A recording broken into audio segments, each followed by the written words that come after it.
বিশ্বনাথৰ চতিয়াত ব্ৰহ্মপুত্ৰৰ খহনীয়াই মাতিছে অশনি সংকেত।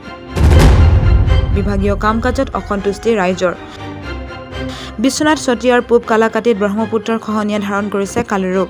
জিলা উপায়ুক্ত আৰু জলসম্পদ বিভাগক বাৰে বাৰে আহ্বান জনোৱাৰ পিছতো অঞ্চলটোত খহনীয়া ৰোধৰ বাবে আৰম্ভ কৰা নাই কোনো ধৰণৰ কাম। ৰাজ্যৰ জলসম্পদ বিভাগৰ বিষয়া কৰ্মচাৰী অঞ্চলটোত উপস্থিত হৈ স্থানীয় ৰাইজৰ সহযোগত বাঁহৰ জেং পেলাই খহনীয়া ৰোধ কৰাৰ চেষ্টা চলাইছে, যিটো কাৰ্যত অসন্তুষ্টি প্ৰকাশ কৰিছে স্থানীয় ৰাইজে।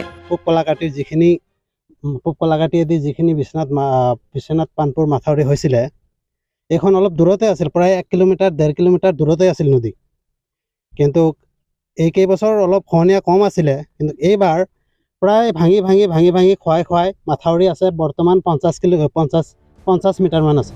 খবৰ প্ৰাপ্ত অনুসৰি জিঅ' বেগৰ অভাৱৰ বাবে কণাহাঁহক পতান দিয়াৰ দৰে জলসম্পদ বিভাগে বাঁহৰ জেং পেলাই খহনীয়া ৰোধ কৰাৰ চেষ্টা চলাইছে, কিন্তু এনেধৰণৰ কাৰ্যকলাপে খহনীয়া ৰোধৰ ব্যৱস্থাৰ পৰিৱৰ্তে কেৱল পাল মৰা কাৰ্য বুলিহে বহুতেই ক'ব খুজিছে।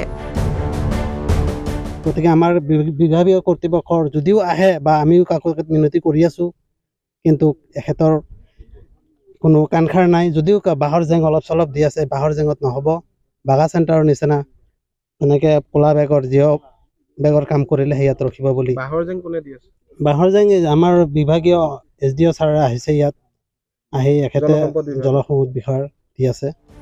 এই খহনীয়া ৰোধ নকৰিলে অনাগত দিনত বিশ্বনাথ পানপুৰ মথাউৰি জাহ যাব খহনীয়াত